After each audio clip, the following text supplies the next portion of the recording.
महाराष्ट्राचा आवाज आपल्या हक्काचा। उल्हासनगर रेल्वे स्टेशनवर 2 गटात तुफान हाणामारी झाल्याची घटना घडली आहे। ट्रेनमध्ये सीट न मिळाल्याने 2 महिलांमध्ये तुफान हाणामारी झाली आहे। त्या हाणामारीत 2 महिला गंभीर जखमी झाल्या आहेत।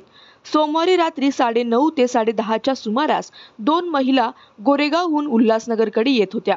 प्रवासादरम्यान जागा न मिळाल्याने त्या महिलेने दोन्ही महिलांच्या डोक्यात जेवणाचा स्टीलचा डबा मारला।